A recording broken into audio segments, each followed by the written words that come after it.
성경 말씀 예레미야 14장 13절에서 18절입니다. 이에 내가 말하되 슬프도소이다. 주 여호와여 보시옵소서. 선지자들이 그들에게 이르기를 너희가 칼을 보지 아니하겠고 기근은 너희에게 이르지 아니할 것이라. 내가 이곳에서 너에게 확실한 평강을 주리라 하나이다. 여호와께서 내게 이르시되 선지자들이 내 이름으로 거짓 예언을 하도다. 나는 그들을 보내지 아니하였고 그들에게 명령하거나 이르지 아니하였거늘 그들이 거짓 계시와 점술과 헛된 것과 자기 마음의 거짓으로 너에게 예언하는도다.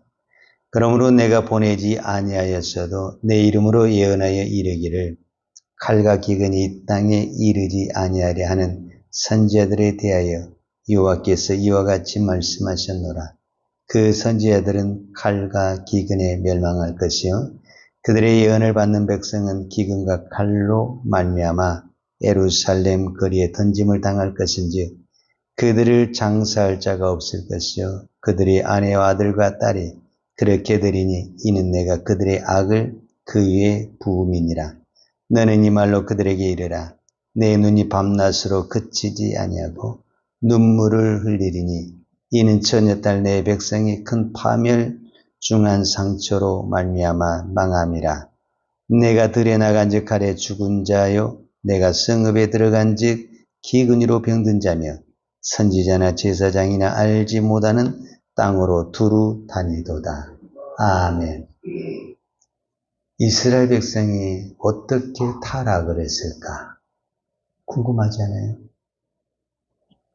날마다 하나님 앞에 제사를 드리고 하나님의 선택받은 이 하나님의 백성이 어떻게 타락을 했을까?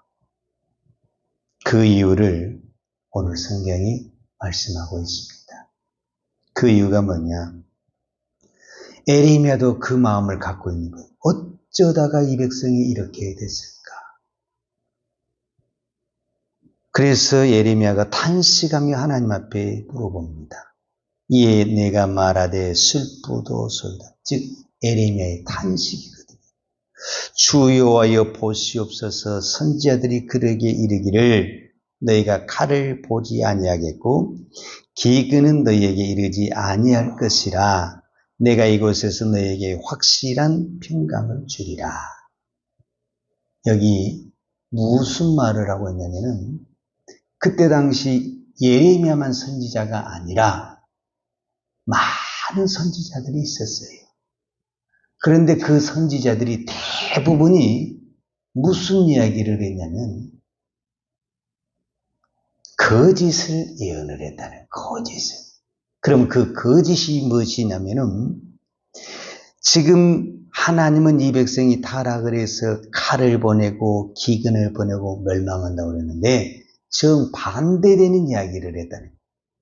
칼을 보지 아니하겠고 기근이 너에게 이르지 아니하고 내가 이곳에서 너에게 확실한 평강을 주리라. 이렇게 말을 했어요. 그러면 그들이 왜 이렇게 했느냐라고 이야기를 했을 때 14절에 하나님이 정답을 말씀하셨는데 여호와께서 내게 이르시되 선지자들이 내 이름으로 거짓 예언을 했다. 그러면 거짓 예언이라는 것이 어떤 것이 거짓 예언이냐라고 말하면 나는 그들을 보내지 아니하였고 그들에게 명령하거나 이르지 아니하였거늘 그들이 거짓 계시와 점술과 헛된 것과 자기 마음의 거짓으로 너희에게 예언하였도다. 그러니까 거짓 예언과 참 예언의 차이점이 뭐냐면 하나님이 보냈냐, 그 다음에 하나님이 말을 주었냐, 그 말을 하는 사람은 참 예언자고 참 선지자입니다. 근데 하나님이 보내지도 않았어요. 하나님이 말씀을 주지도 않았어요. 그런데 자기 생각과 점수를 가지고 어떤 점성수를 가지고 말을 했다. 그러면 이거는 거짓 예언이 되는 거예요. 그러면은 왜 이런 거짓 예언자들이 많이 나타나게 됐느냐? 이유는 간단합니다. 참 예언자와 거짓 예언의 차이점이 있는데 그게 뭐냐면 사실을 사실대로 말하잖아요. 그러면 인기가 없어요. 백성들이 따르지를 않아요. 세상 말로 콩고물이 떨어지질 않아요. 왜 그러냐면은 예레미야는 망한다, 기근이 올 것이다, 포로로 끌려갈 것이다. 이 말을 백성들이 좋아하지를 않아요.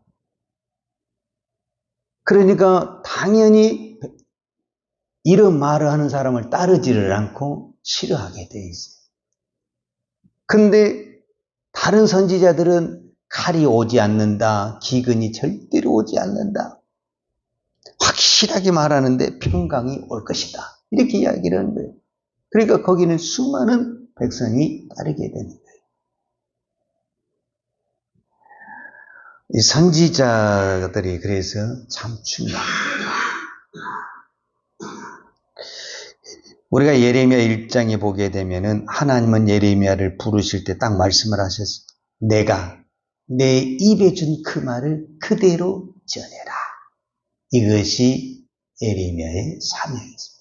그래서 예레미야는 애로운 길을 가야 했고 고독의 길을 가야 했고 힘든 길을 가야 했다라는 것을 볼 수가 있습니다. 그러면 왜 거짓 선지자들은 그렇게 또 하나님이 말씀하지 않는 것을 했느냐?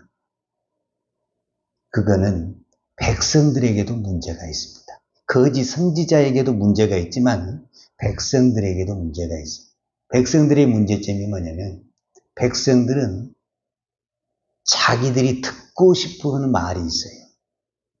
그 말을 하는 사람은 따라가고 자기가 듣기 싫어하는 사람을 말하게 되면은 따라가지 않고 배척을 하는 겁니다.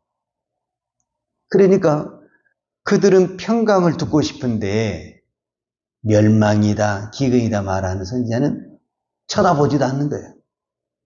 그리고 자기가 듣고 싶은 말을 하니까 그 사람을 따라가게 되는 거예요. 이것이 문제다라는 것을 볼 수가 있습니다.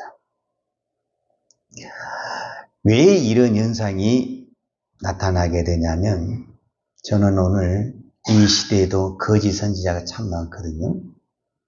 우리가 한번 생각을 해보세요. 에레미야 시대에도 참 선지자가 있었고 거짓 선지자가 있었어요.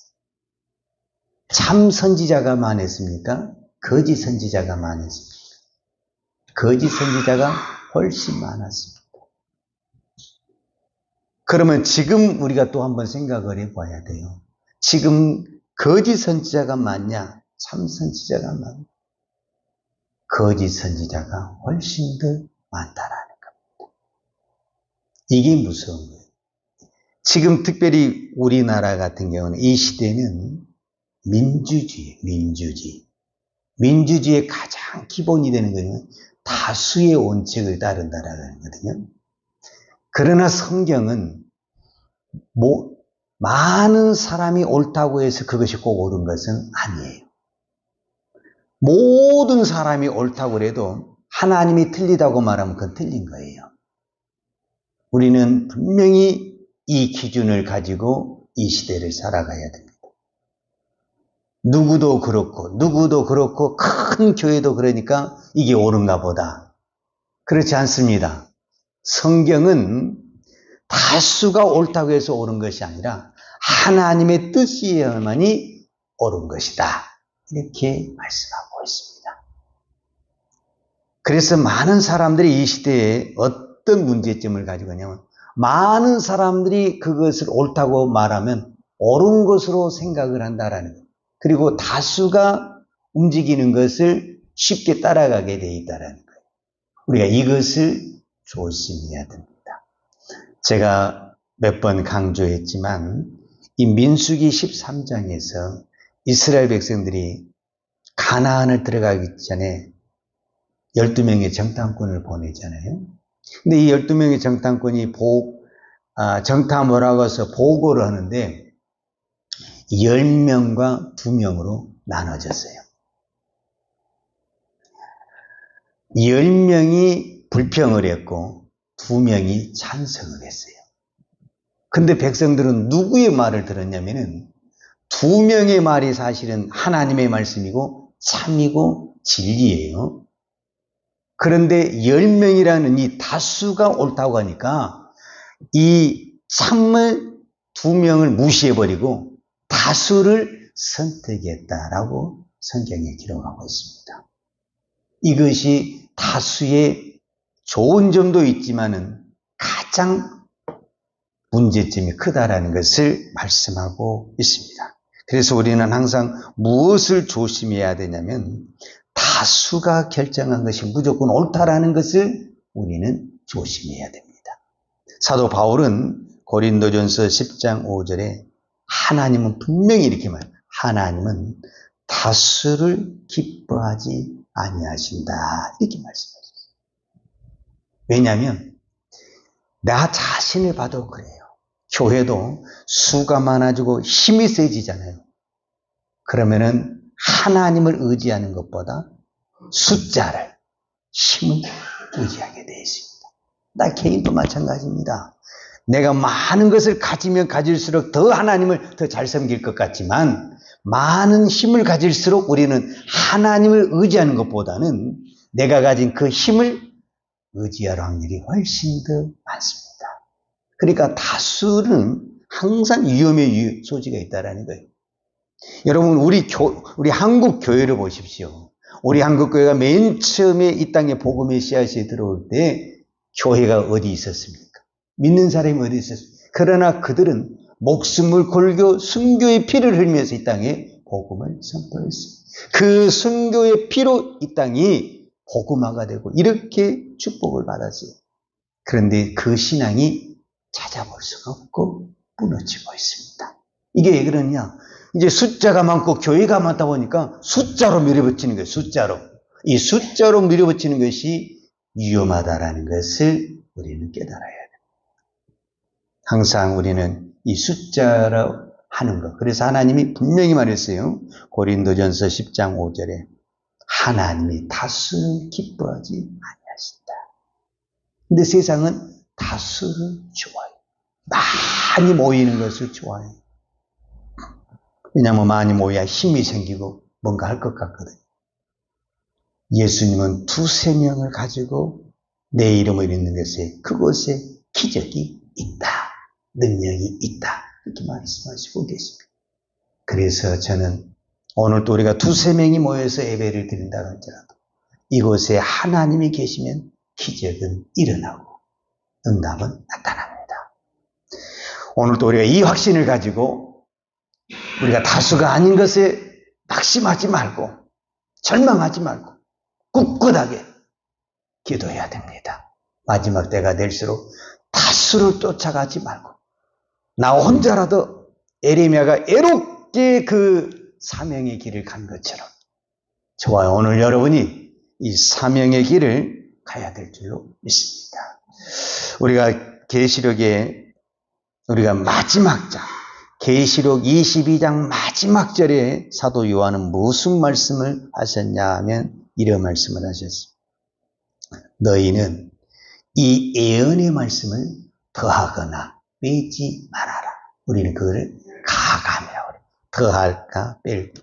쉽게 말하자면은 하나님의 말씀을 있는 그대로 전해야 돼요. 근데 이것이 쉬울 것 같죠? 어려워요. 내가 저 사람을 보니 저 형편을 보니 이 말하면 안 될 것 같은데 그런 생각이 들 때가 많아요. 그래서 분명히 말을 해야 되겠는데 이게 안 나올 때가 참 많아요. 저 자신도 그럴 때가 참 많아요. 있는 그대로 다 이야기하겠는데 일이 해서 다 넘어질 것 같고 참 고민될 때가 많아요. 그러나 우리는 하나님을 믿고 하나님의 말씀대로 그대로 하나님의 말씀대로 그대로 지내요. 그래야만이 하나님이 붙드시고 우리의 생각대로 되는 것이 아니라 하나님이 붙들어야 됩니다. 교회를 하나님이 붙들어야 되고 성도를 하나님이 붙들어야 되고 우리의 자녀를 하나님이 붙들어야만이 제대로 설 줄로 믿습니다. 오늘 또 우리가 이 새벽에 기도할 때 숫자를 보지 마시고 오늘 또 애롭게 그 사명을 감당하는 예레미야 선지자를 보고 꿋꿋하게 기도하는 저와 여러분이 되기를 축복합니다. 기도하겠습니다. 하나님 아버지 감사합니다. 오늘 또 우리가 하나님 앞에 기도할 수 있는 것이 감사하고 또 하나님의 말씀을 들을 수 있는 것이 감사합니다. 우리가 듣는 것으로 만족하지 않게 하시고 우리가 이 말씀으로 이 세상에 살아낼 수 있는 은혜와 믿음을 허락하여 주옵소서. 이 시대가 교회가 많아지고 믿는 사람이 많아지면서 다수를 가지고 우리의 신앙을 표현하는 것들이 참 많습니다. 하나님 아버지, 저희들이 이 다수의 유혹에 넘어지지 않도록 하나님 앞에 더 믿음으로 살아갈 수 있는 은혜를 허락하여 주옵소서. 우리가 다수를 쫓아가지 아니하고 하나님의 뜻을, 하나님의 말씀을 쫓아가는 믿음의 사람이 되기를 원합니다. 오늘도 이 새벽을 깨우며 기도하는 종들에게 이 믿음을 주셔서 단 몇 명이 나와서 기도하더라도 끝까지 우리의 사명을 감당할 수 있는 믿음의 은혜를 허락하여 주옵소서. 계속되는 무더위 속에 특별히 건강을 주시고 이 더위에 지치지 않도록 하나님께서 우리의 건강을 붙들어 주옵소서. 예수님의 이름으로 기도하였습니다. 아멘. 요한은 내게 복을 주시고 너를 지키시기를 원하며 요한은 그 얼굴을 내게 비추사 은혜 베푸시기를 원하며 요한은 그 얼굴을 내게로 향하여 드사 평강 주시기를 원하노라. 이제는 교회의 머리 되신 우리 주 예수 그리스도의 은혜와 아버지 하나님의 무한하신 사랑과 성령님의 풍성한 은혜가 오늘도 오직 하나님의 말씀만을 선포하며 하나님의 말씀만을 증거하기를 원하는 사랑하는 죄종들 머리머리 예와 이 나라의 민족과 한국교회 위에 온 열방에 이 생명의 복음을 증거하는 선교사님들 예와 사랑하는 주의 자녀들 머리에 이제로부터 영원토록 함께 있을지어다. 아멘.